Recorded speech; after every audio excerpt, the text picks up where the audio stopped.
He is a painter. He is a filmmaker. He's also an activist, an environmentalist. He is an entrepreneur. He is certainly most of all a father and a grandfather. He is also an actor, and for the past 40 years he has starred in some of the most acclaimed films of our time. He runs a numbers racket on the South Side. He owns a packing house, a few banks. Yeah, and half the politicians in New York and Chicago are fixing this world gonna cool him out if he blows on you. Sick indifference that made this country great. And on election day, we won't run away. Vote once, vote twice for Bill McKay, you middle-class honkies. You know, you put together 2 good years, and you win a couple of spots. Well, I just hope you don't end up asking yourself the question some folks ask me. What's he do it for? Well, I'll be famous. I'll be a champion. The world's full of them. I don't want to find out one day that I'm at the end of someone else's life. I'm willing to pay for mine, to be lonely sometimes, to die alone if I have to. I think that's fair. Not quite. You want me to pay for it as well. No, you have a choice. And you're not willing to do the same for me. Okay, you make the rules. That's right. That's right. And you ain't been playing by him. All these other guys play by him. Don't you remember signing a contract? Yeah, I remember signing a contract to play ball, not to be put to sleep by some 2-bit carny hypnotist. I won't do that. You're going down. It took me a long time to get here, Pop. I won't do it. Telling you it's a waste. That's what I'm telling you. And that those men and their families are only going to get hurt. And that nothing is going to change. Nothing. And after jail, after 5 or 6 years of bad blood, when it's practical for some fascist producer to hire some communist writer to save his ass because his hit movie's in trouble, he'll do it. They'll both do it. Suppose I were to offer you $1 million for one night with your wife.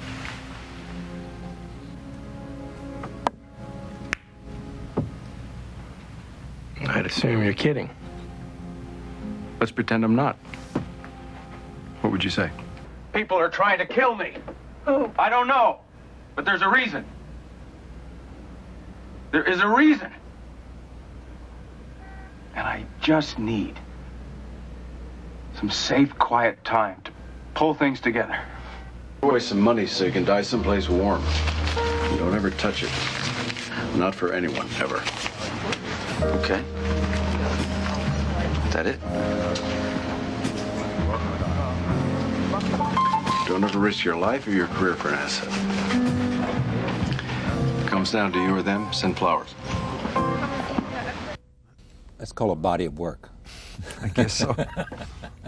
Your life in front of you. Jesus. Remember, This Is Your Life, that show? Well, we don't have a string of people coming out here to tell you that. Thank God. But we have this. And you're proud of this. Yeah, I am. You're proud that you became an actor. I'm glad. I was proud. I don't know about proud, but I'm glad. Yeah. I don't, if I think back on it, I don't think there was any choice. Really? No. No but choice. I think it was a life-saving choice, if you want to know the truth. Why no choice and why a life-saving choice? Well, I think things that are really fundamental. Thinking about a book I read once by Hillman, James Hillman, and it was called The Soul's Code, and he talks about this thing called the acorn, something you were meant to do or be. And some people miss it, some people get it, some people get it at different times in their lives, but whatever it is, it's the thing that you came into this world meant to do. And he called it the acorn, and I guess that's what I'm talking about, the thing that you were meant to do but didn't recognize it in your journey getting there, but when it hit, you knew it was right. That's what I mean. Okay, I want to come back to that, but here's what you said in your acceptance speech at the Oscars. You said, I am seeing in the rearview mirror something I have not thought about much called history, and what moves me tonight is that I'm being joined by colleagues and peers to reflect on that history. There is really 2 areas. One is my personal work, which is the most important to me, and the other is trying to put something back into an industry that has been good to me, and of course Sundance is a manifestation of that. My point, you were put here, according to Hillman, to do something, and you're lucky if you find it. But for you, it was both.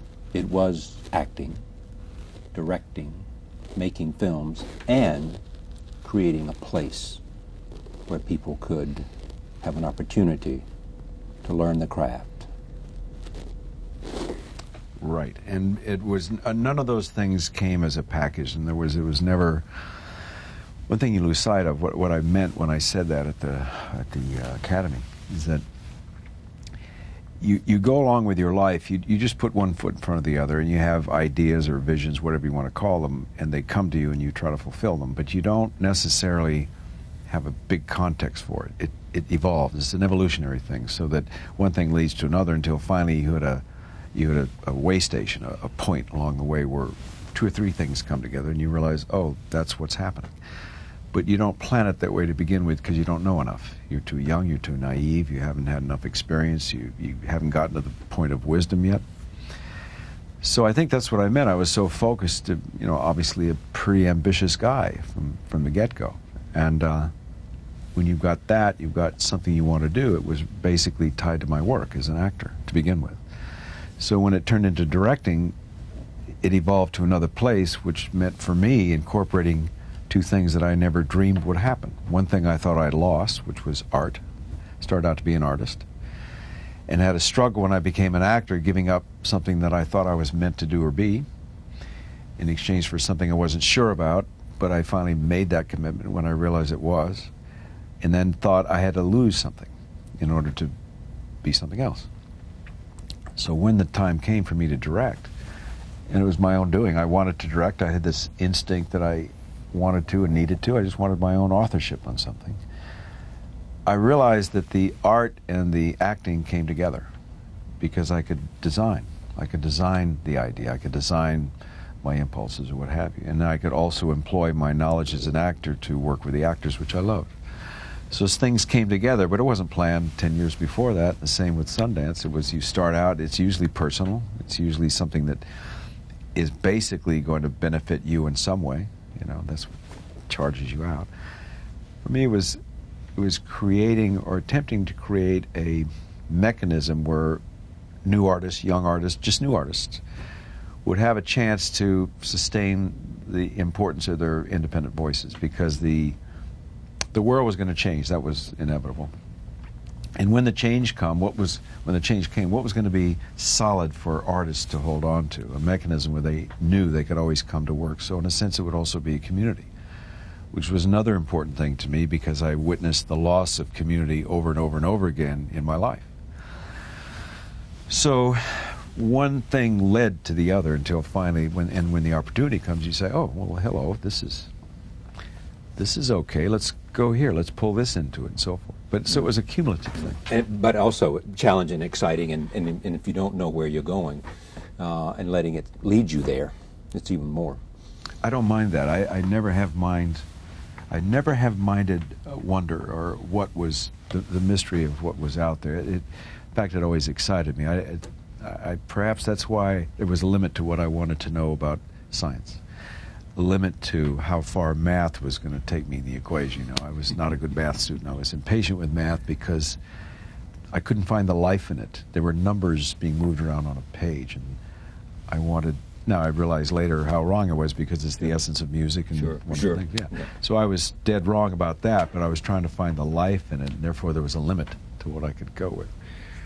Anyway, all that changes. The great thing about life is if you're open, nothing stays the same. And But anyway, that's what it was about. Yeah, to begin with, you say proud. Yeah, I guess so. When I look at I look at that, it's weird. Weird. Yeah, because you never think about it while you're doing it. You never think about a body of work when you're building the body. Because you always look forward, and now you're looking in the rearview mirror to look backwards for a second because someone or the occasion warrants it, or you get to an age in which it's forced on you to think about history. Well, that's what's happened, yeah. It's true. It's sort of forced on you in a nice way because you're being honored for this or that, but it is forced on you. It's not something you're seeking. I don't wish to look for an award. I don't wish to look for an achievement, of a life achievement award, because for me, it's still going. Do you wish to explain yourself and to write a book and to, If a book's to be written, I'd rather do it myself. I don't have that option either. A book is being written on my life without my participation or collaboration or anything else. Yeah, right. It's okay. I mean, those things happen, but I would rather, if I was going to write about my life, I would write about it in a different way. It would not be so autobiographical. It would be the truth, but it would be in more of an art form, like short stories, just vignettes, experiences of my life that happened to me that impacted me in a way that shaped me. I would write that in an art form of short story writing, but they would be true, things that happened to me. But that's what I would do. But if somebody decides they're going to do a biography on you, then that's that. You know, there's nothing you can do about it. But are you being interviewed for it? Are you participating I was, at all? Yeah, no, it wasn't a horrible thing. It was just guy said, I'm going to do it. And whether you like it or not, the publisher said, I said, well, I wish you wouldn't. I don't think I'm that interesting. And furthermore, I just assumed the work spoke for itself. Yeah. That would make me the happiest. No, we're going to do it anyway. So, why did acting save your life, you said? Because I was in a pretty bad way as a young guy, and thought quite lost, quite edgy, pretty much always seeking the edge of everything, which wasn't healthy. Mm. And yet I couldn't help it, and there was a time where I worried that I might go over the edge. And what does that mean, over the edge? And just lose it. Lose it. Whatever it would mean. In other words, whatever it would be. Whatever dire... You would destroy yourself. Yeah, destroy. Self-destroy, yeah, and I was very young. And so I chose art, I thought, as my avenue, and I sought adventure, I sought experiences that were going to take me out to the edge, and so a series of events along those lines, you begin to endanger your own well-being and so forth. And I think that what acting did, it was an odd form of therapy, it was an odd form of expressing yourself physically when you would resign yourself to the fact that you were going to be an artist, which meant hand to paper to articulate what you were feeling, or a writer. But to be physical was a new one for me. And when that happened, something clicked. And I thought, I think I'm meant to do this. And therefore, all the energy that was going this way and that way, and maybe hurting other people and myself, as I was flailing around trying to find something exciting to hold on to, it all channeled into this, it all funneled into this channel, which is what I think saved me. I could put that energy, which was so displaced, I could put it into an ambition or a function that had a shape to it. Did you realize this immediately? I mean, once you got on stage, or once you got in? No, I did. So for a long time, I thought, I'm not supposed to do this. So you almost rebelled against doing it? Yeah. Because what? It was something... Well, a lot of it had to do with how you grew up. I grew up in a kind of a rough neighborhood, and we used to make fun of the screen. Yeah, we've done that. I thought, oh, you tell him, lover. Hey. As I'm trying to put my arm around the girl in the thing, trying to show that I'm better than and exactly. Or just rousing up the audience, just tearing up the audience, trying to be a jerk, and suddenly you're on the screen. Yeah. And it's kind of a strange justice thing. When did you? But you knew you liked it, but you rebelled against it, or not? I mean, because it was physical, it was a convergence, it was all that stuff. Yeah. I think I fought liking it because I didn't think I was supposed to, and I fought liking it because I thought this isn't strong enough, deep enough, all those things you did. And then finally, you just settle out a couple of years in. You say, wait a second. You have to acknowledge the reality. The reality is that you are most happy when you're doing it. You're most focused, and you can take all that stuff and you can focus that energy into creating a character or inhabiting the space of a character and completely inhabiting it. That felt terrific. Are you today most of all an actor? Most of all? I think in my heart I am, yeah. I think in my heart. There's a lot of things that have confused it or grayed it out. But I think when you strip it all away, such as having to speak for Sundance, as having to become what I call a statesman for Sundance. I would rather not do that. I'm happy to speak for it because I care about it. Or building Sundance. Building Sundance. There was a point to that, and there was art in that. I mean, to me it was like sculpture. It was like a painting, to create Sundance and shape it and build it and make the mistakes and erase it and start again. That was all a building situation. There was great art in it for me, but I never planned to be speaking for it so much. And so now when you're asked to speak for it, you do it because you believe in it, you care about it, but you'd rather not do that. You'd rather be a part of the thing that you created. So for me, yes, I think acting at the heart of it. I love directing because there's control in your idea. You can control your idea and not have it messed around with some merchant who has no feeling or sense for what you're doing, which is pretty much the case. Being able to control your idea at least a lot means a lot, but if you cut right down to the bone, I became an actor first, and I think that's what I am. That's what you are. Yeah. What was the first movie that you, after being on stage in Barefoot in the Park? And by the way, how did that happen? Barefoot? Yeah. Barefoot happened because I was a dramatic actor in the theater, and I had come out of the American Academy of Dramatic Arts, pretty well set on being a dramatic actor and even moving into the classics, which I was told I should. By the instructor there, he said, you would be a fool not to move towards Hamlet. He said, I think you have that capability. I was very flattered by that, but that would be a lot of work. I was a kid from Los Angeles that talked through his teeth and had an accent. So anyway, I was headed in that direction. And then I suddenly realized that acting was more than just drama. It was comedy as well. And that it was all one thing. I didn't see it as being separated. I thought if you're an actor and you have any natural ability or instincts at all, you're going to do both and not call on one or the other. It's just all part of the same thing. So I decided I would like to do a comedy, but nobody would take me serious. And I mean, that to them was a joke, you know, and so I said, I just want a chance. So I remember there was a play called Sunday in New York, and David Merrick was producing it, Garson Kanin directing it. And I wanted a chance to read for one of the leads. But because it was a comedy, even my own agents at the time said, well, I don't... Yeah. I said, that comedy requires a whole lot of stuff and a lot of training. I said, I want to read. I just want the chance. They weren't even going to give me the chance to read, so I was in Los Angeles at the time doing television. I remember paying my own way back to get... I said, if I get back there, would they at least read me? And they said, yeah. So I paid my own way back to read, and I read for them, and Kanan liked the reading, and they called me back. And then he took a chance. I mean, I guess the best things that have happened to me in my life, and one of the reasons why Sundance was put into place, is how indebted I am to those people that had the courage to take a chance on me when I didn't fit the mold. Me too. And I am indebted to that idea, if not the very people that did it. So I want to recreate that for somebody else. So that was one of them. The fact that Garson Kanin said, I don't care that he's not had comedy experience, you know, in a profile. I think he can do it, and I'll do it. So I did it. And there was just enough success to it, I think, that I became a candidate for a comedy that was coming 2 years later with Mike Nichols, his first directing thing, because Mike was a skilled comedian. It just went into that area, and I did it. It always felt comfortable. It never felt awkward or difficult. It always felt like part of the same thing. So that's how I got into comedy. And how'd you get into movies? Movies, well, actually, it was kind of funny. I did a movie in 1961. I don't think anyone ever saw it. It was a black and white film. It's where I met Sidney Pollack. Right. And he was an actor, and I was an actor. He played my commanding officer, and so for many years, nothing changed.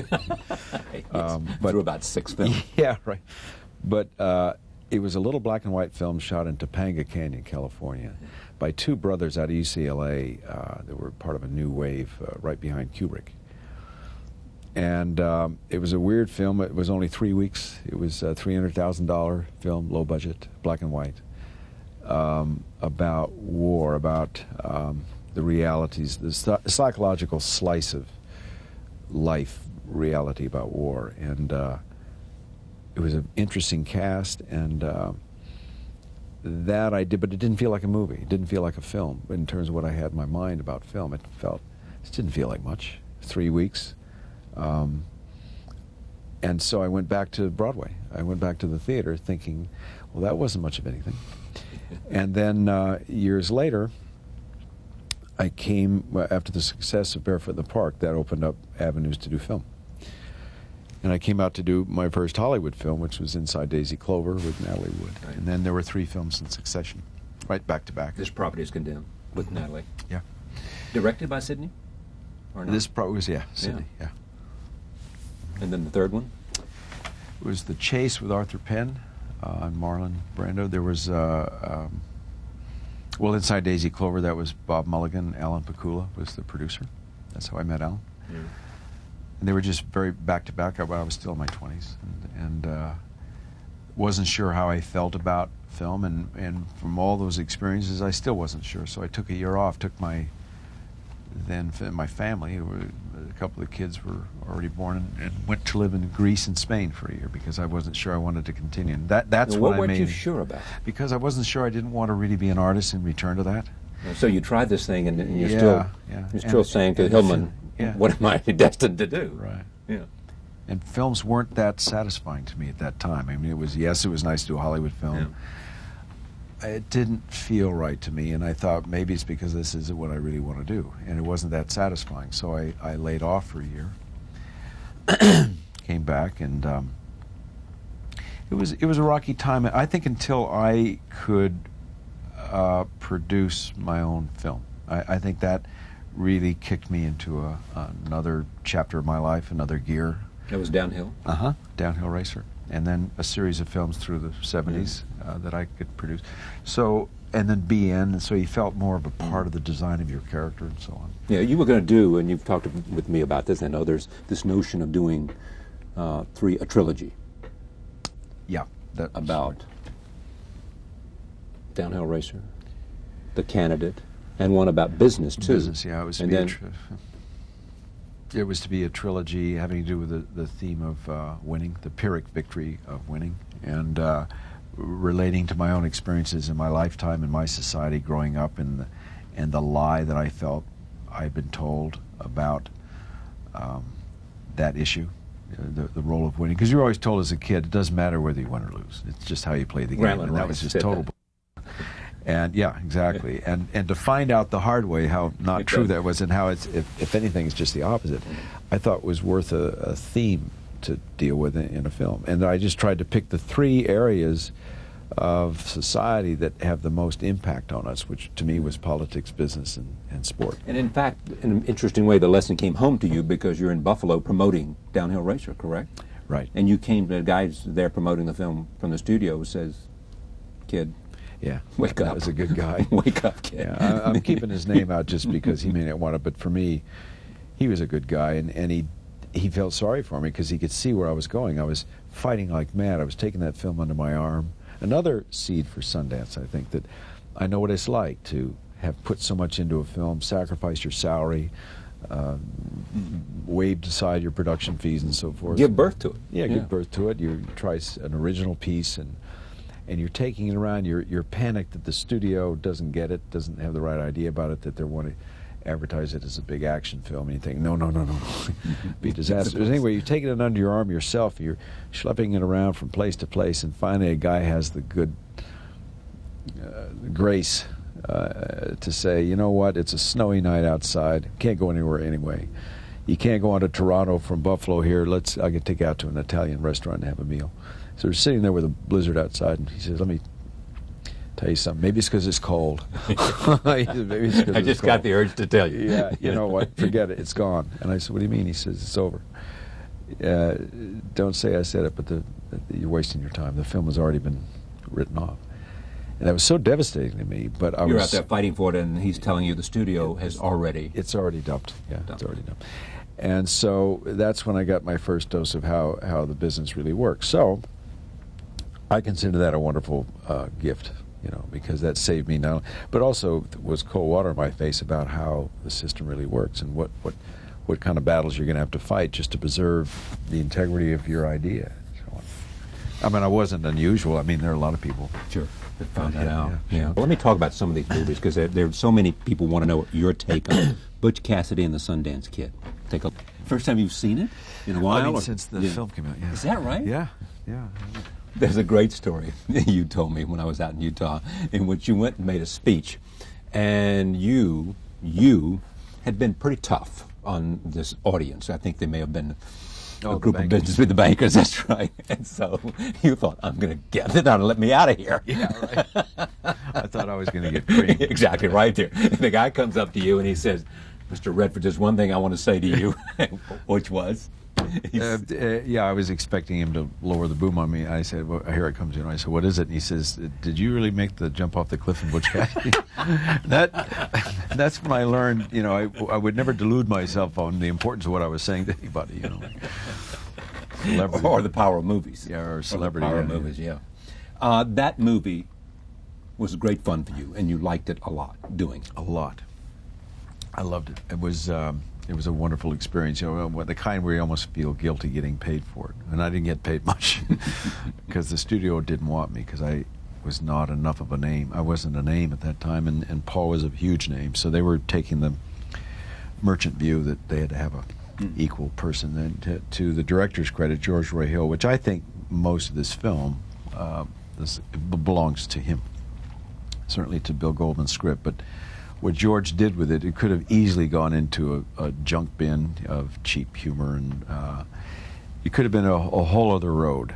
But George turned it into something very special and terrific for actors because he let us really treat these guys as characters, and knew the importance of that because of his being in the theater.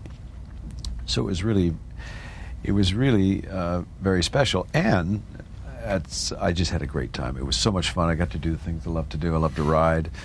I suspect there was some part of me that always either felt like an outlaw or maybe one time wanted to be one, and then you get to do it in an atmosphere that you love, the environment of the West, which I obviously love. Shooting, be able to do your own fast draw stuff. All that was great fun. Then there was just the relationship with Paul, because he was such a good guy and generous, and he and I were able to take a certain kind of bonding that took place that started with being serious actors and then went to another place where we just had fun and were able to take that into the characters. So it was a very special experience. And then The Sting came and followed that later. Yeah. Same thing. Same thing, and not quite as much fun because we didn't have as much time together on the screen. It's kind of a sleight of hand. If you think about it, we didn't have that much time on the screen just because of the way the movie was constructed. The fun of the movie, I think, was more in the product. It was more in the delivery of the product than in the making of the movie because it was so much like math. You had so many little pieces to put together, which George, again, that was George's film.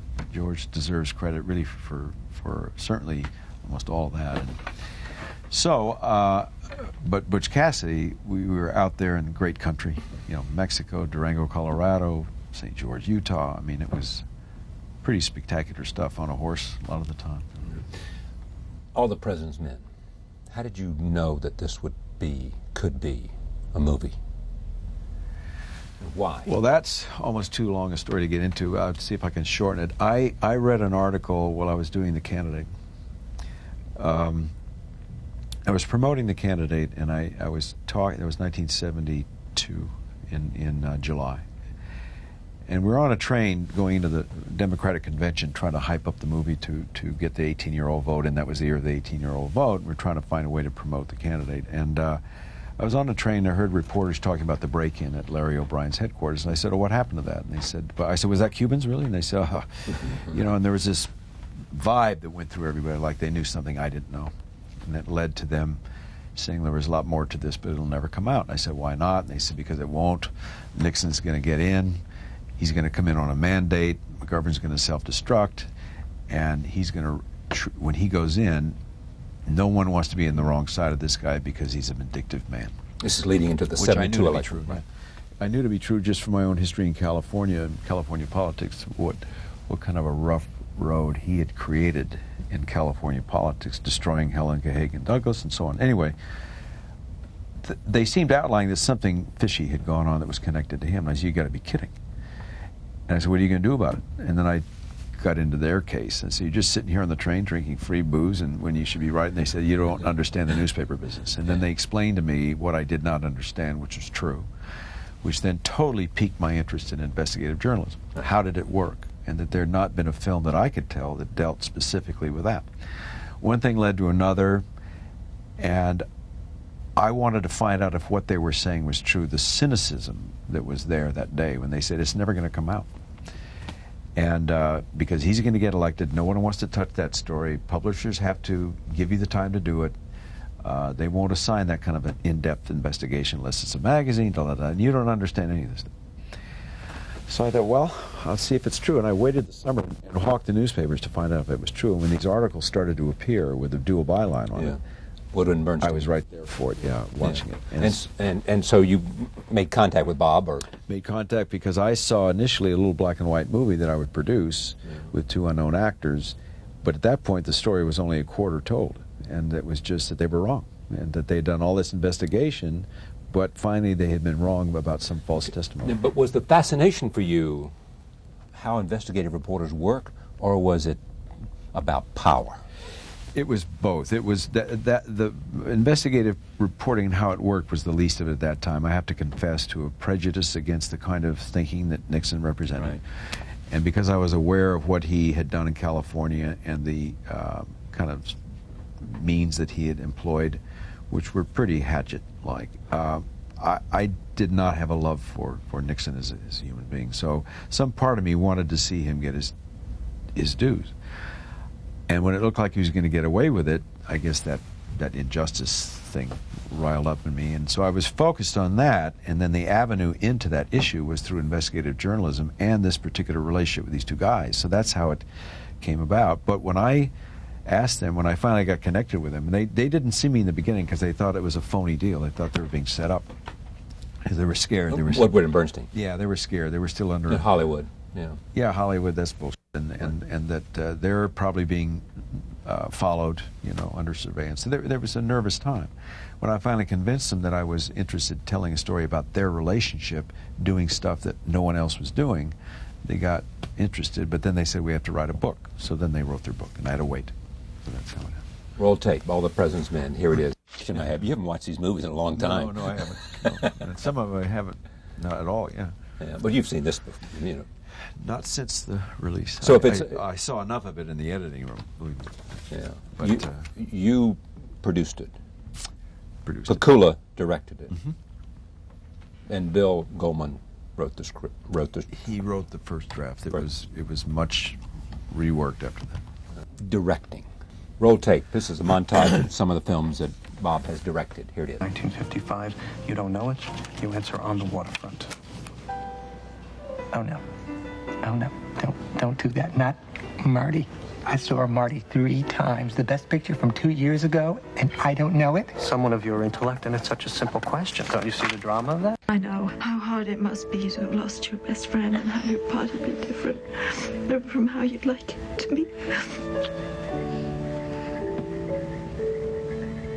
But one day, somebody will look at this extraordinary woman that you're becoming. All they'll see is how much they love you.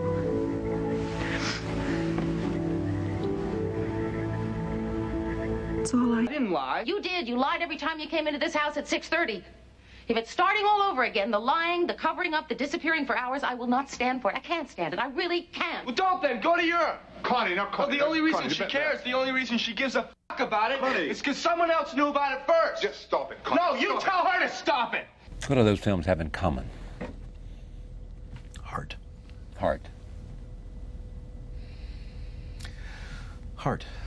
When you strip away all the layers of complications and accidents, and you get down to what's fundamental for human beings and connecting with each other or losing connection with each other, I think the issue is heart. I mean, that's at least what's on my mind when I'm doing these films is where is the heart in this piece? And usually they're trouble situations that have trouble finding their heart, but it's the search for where the heart is, I think.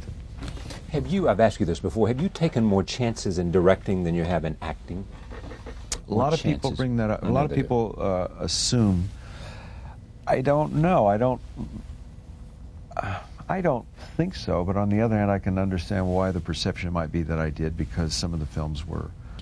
So it hemmed you in? It did somewhat. I remember earlier in my career being pretty wild about things I wanted to do, because in my early life, like The Iceman Cometh, Eugene, I played a suicidal kid that was a neurotic mess, just a neurotic wreck.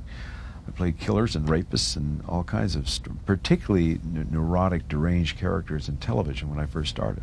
all that's pretty well forgotten, if ever known, because that's most of those films. I'm not even sure they're on. Twilight Zone shows up a lot, but suddenly with comedy and Broadway and moving into a more commercial area, I got into those films that were commercial, and therefore I'm seen as a certain way. Therefore, you're going to be cast a certain way. So I had a struggle getting to play different characters. Even a Jeremiah Johnson or somebody like that. Oh, that was huge. Oh, unbelievable. I mean, the resistance to that. And I remember wanting to do a film in 1982 about the rainforest, involving a Jesuit priest and a project manager for what would have been the equivalent of D.K. Ludwig's company, going down there ripping out gigantic sections of rainforest to produce third world business.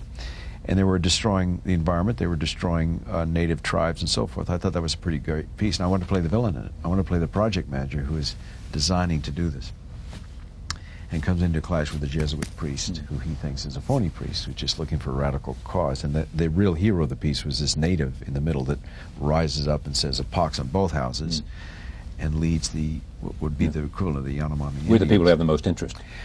Yeah, and it's just the studio just most effective. And they said no. No, that one, you're going to play a villain, and that you die in the end. No. I don't think so. So, go ahead. I mean, the idea is, I mean, you clearly wanted to. You clearly had wanted to push the envelope in terms of the kind of characters. You weren't hemmed in by Bob Redford doesn't do that because he looks this way, because he's a hero, because of any of that. Right.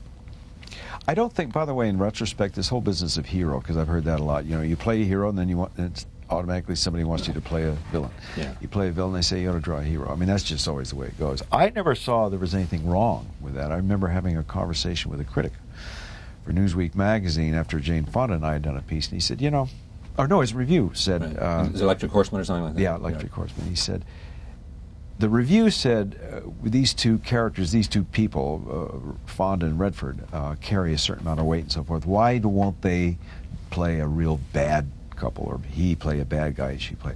Why the heroic characters? As though there was something wrong with that. So when I met the guy for an interview, I got on his case for that. I said, why? Is that a bad thing? If you play that, is that a bad thing to play? You should. Are you suffering yourself so that it bothers you to see heroes because you're so unheroic yourself that you can't take the idea of somebody playing? What's the story here? Why is it? I agree with you. I like to play villains because they're really more fun to play. You carry more weight as a hero. But when all's said and done, if the public responds, and if a message that you're trying to get across is carried through the vehicle of a character who's heroic, is that such a bad thing? Why should we feel bad or guilty about that? He was really great about it. He said, I think that's a point. The critic said, I'll take it. Yeah, and I think it's just something you live with. It's like you don't design to play a hero. You don't consider yourself, I'm heroic, therefore I have to carry the hero's badge. It's the character, or the weight of what the character carries. Were there parts that you were passionate to play, you knew they would be good, that you didn't get for any reason or the other, one reason or the other? I wanted to play Rasputin. That was a great one. I flew all the way There's to London. no hero. Spiegel said I flew over. Sam Spiegel. Yeah. Said, well, Robert, why you come this? Why, Robert, you come this way for you were crazy. I see you because you are crazy. I say he's come because, but Robert, you're crazy. And I said, well, you say that. I'd like a chance to, can I test for it? And he says, I'm crazy if I do that for you. I'm so fascinated. I want to know why you think you do this. And I said, because I want to play it. I'm not going to give you a lot of...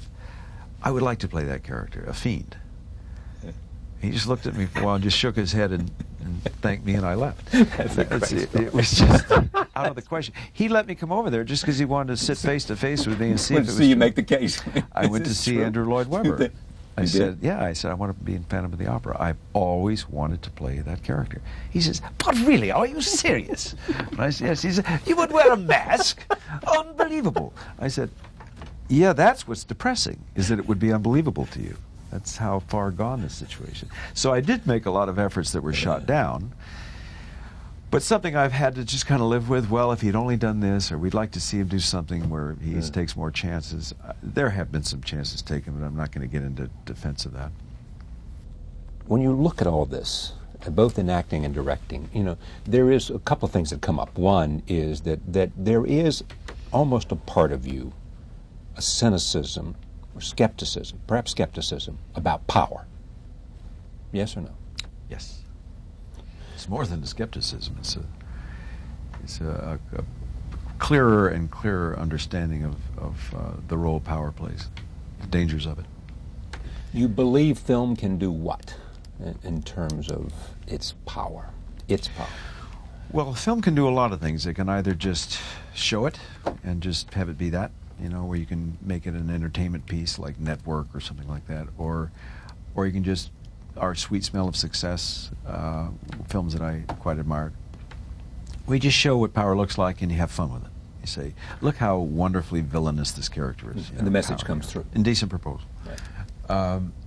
Or you can talk about what the injustices that power creates in what's supposed to be a democratic society. That when there's an imbalance of power, like politically, then you're going to have some injustices. And how do those injustices fall out on human beings? And that's where the stories that interest me usually go, which is how does the human being, in other words, again, the heart, where does the heart get affected in this? How is the human being, how is that person touched by the pro or con parts of power? So where there's 3 Days of the Condor, where people become victims of the exercises of power that don't consider human beings. It's a dehumanizing thing. That's totally fascinating to me, because what can I relate to? I can't relate to being a corporate giant.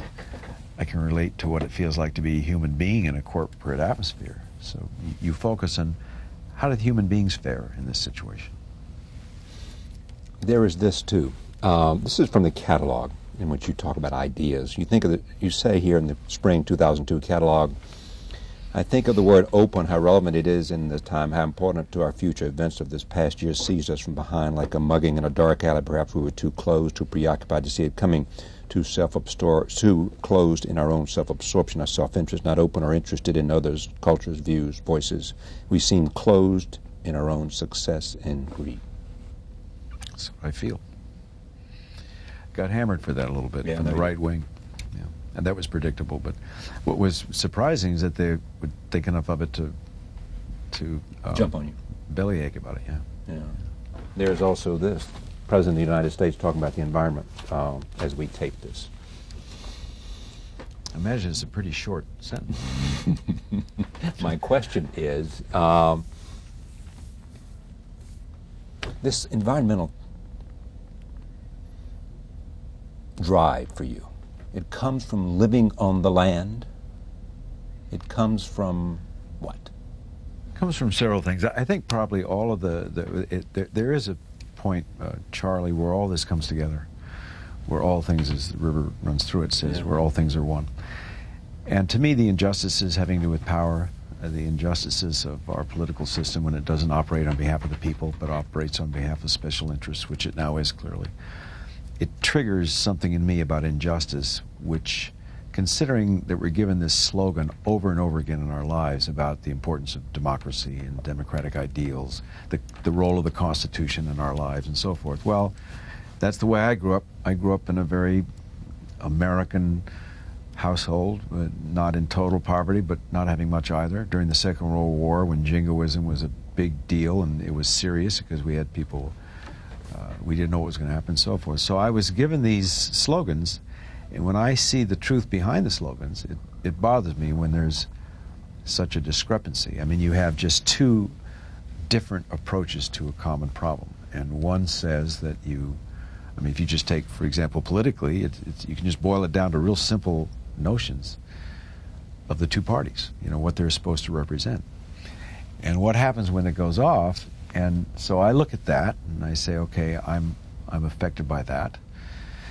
Then you can look at the characters in the films and how they're affected, by these powerful moves that are beyond their control. What about the individual that does not have the voice, does not have the vote, or doesn't think they have a vote, so they don't go out to vote, when in truth that is such a rare gift for a democratic society. And all this business of freedom, which is kicked around this way and that way, is huge. It's huge if you've had the ability to travel around other countries and see what the lack of freedom produces. It makes you just cherish what you've got. So therefore you're going to take it all personally when it gets violated, when it gets threatened, which I think it now is. And so therefore you speak out against it, and the hypocrisy and that hits a real chord where you get crazy. You just say, come on, surely somebody's going to see through this. And when they don't, you think, well, what role can I play in this? The only role I can play is to use my voice or my art to simply draw attention to where the truth may be, not get on top of it and bang the gong and just drum it into the ground. Simply take it to the point where you can pass it to the American people and say, look, here's another version of what you're being fed with a big corporate spoon on a daily basis from the bully pulpit of an administration. But let's look at what is going on behind every move they're going to make. Who are they? Who are these people? Every single one of them, almost every single one of them, has borne their fortunes by oil and gas interests. So what do we expect to be given? The thing that bothers me is that this oil and gas business, like where there's the Alaskan Wildlife Refuge or tearing up the Rocky Mountains, which are precious to us, what is the truth about why it's being done? And so I see a role that I can play only to get the information to the public so they can pay attention. And I don't see it much beyond that. Otherwise, I'd be running for some office, which I don't want to do. So that's the role I see, to use art or your own voice to simply say, this is not the truth. You deserve better. We as people who pay money, who pay taxpayers' money to get certain kind of leadership or certain information, are not getting it. Who's getting it? The people that don't need it, the people who are wealthy. And what is the consequence? The land that we so revere or claim we revere. So there's George Bush, which is, to me, one of the most cynical moves. Does he think he can hide his real feelings behind dedicating a trail up in upstate New York? With global warming, he's totally shirked. When that has disastrous effects, not only in this country but the world, when he's going to dig into a piece of our national heritage for practically no good reason other than benefiting the oil company. Well, yeah, I'm sorry, that's the way I feel. I take great offense at the hypocrisy of this. And when I think it's passing, when I think it's getting by because there's all this, it's so heavily handed, you know, like we Americans, we need to do this for our national security. And I see that, I think somebody's got to get the other view out there. Otherwise the public's going to buy into it. They're going to say, oh, I guess it's right, you know. Thank you. Great to have you here. Yes. Robert Redford for the hour, celebrating the 20th anniversary of Sundance, where a lot of his strong feelings about the world that he lives in are expressed, both in terms of the place, but also in terms of the people that come there to talk about the craft of making films and writing films and being a creative force.